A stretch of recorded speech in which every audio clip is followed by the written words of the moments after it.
inaugurated President Rody Duterte today ordered the streamlining of processes in all government agencies to further ease doing business in the country. In his first speech as president of the country, Duterte also assured that he will not go beyond his power and authority in his quest to stop criminality, drugs, and corruption. The president spoke after he was sworn in as the 16th president in a simple ceremony in Malacanang. Rocky Ignacio, Fab's report.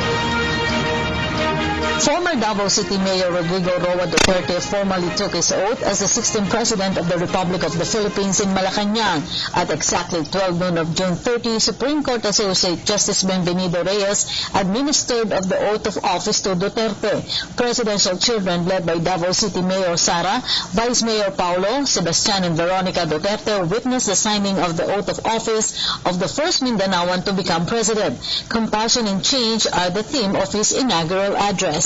No leader, however strong, can succeed at anything of national importance or significance unless he has the support and cooperation of the people he is tasked to lead and sworn to serve. It is the people from whom democratic governments draw strength, and this administration is no exception. That is why we have to listen to the murmurings of the people, hear their calls, supply their needs, and fortify their faith and trust in us whom they elected to public office.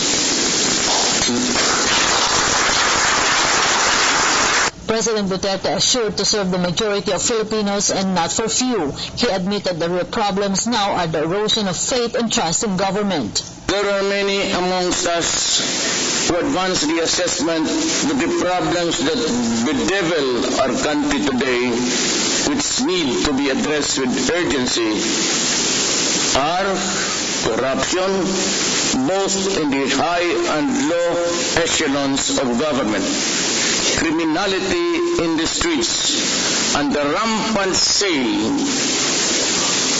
of illegal drugs in all strata of Philippine society, and the breakdown of law and order, true but not absolutely so.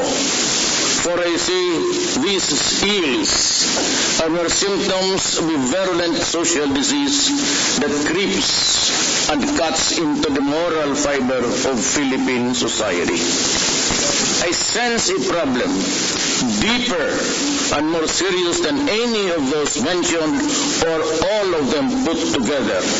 But of course, it is not to say that we will ignore them, because they have to be stopped by all means that the law allows. Erosion of faith and trust in government, that is the real problem that confronts us.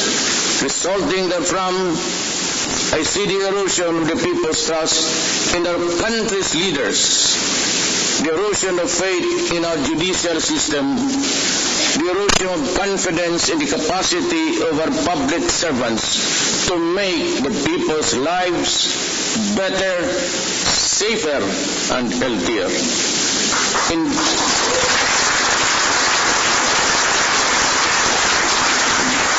He added that the rule of law will be observed in the fight against corruption, criminality, and illegal drugs.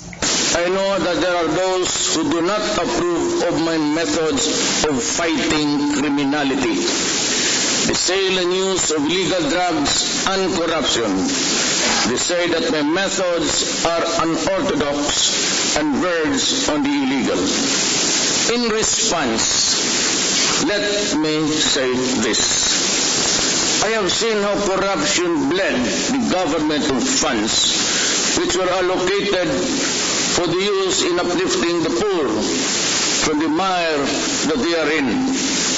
I have seen how illegal drugs destroy individuals and ruin family relationships. I have seen how criminality, by means all foul, snatched from the innocent and the unsuspecting the years and years of accumulated savings years of toil, and then suddenly they are back to where they started. Look at this from that perspective and tell me that I am wrong. In this fight, I ask Congress and the Commission of Human Rights and all others who are similarly situated to allow us a level of governance that is consistent to our mandate. The fight will be relentless and it will be sustained. As a lawyer and a former prosecutor,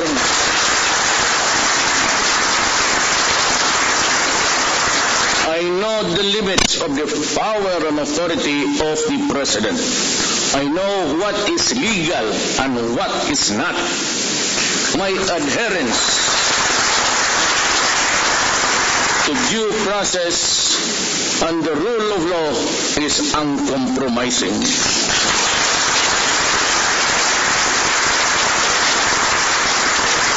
President Duterte advises critics to mind their own business, for he will work for the Filipino people. The President first marched in order to all government offices to hasten government transactions and applications. However, there are certain policies and specifics of which cannot help wait for tomorrow to be announced. Therefore, I direct all department secretaries and the heads of agencies to reduce requirements and the processing time of all applications from the submission to release.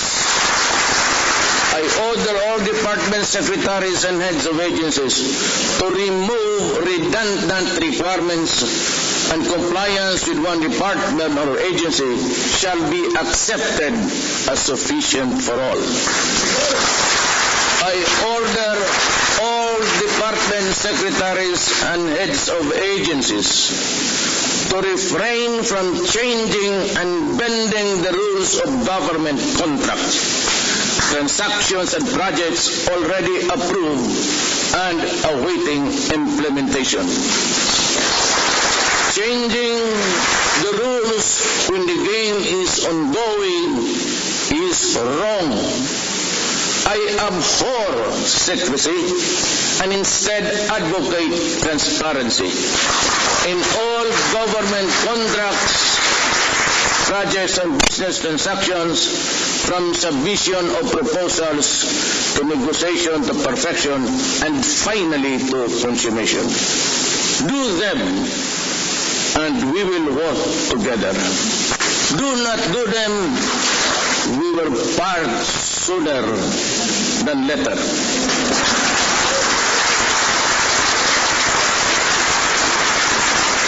For the People's Television, Rocky Ignacio.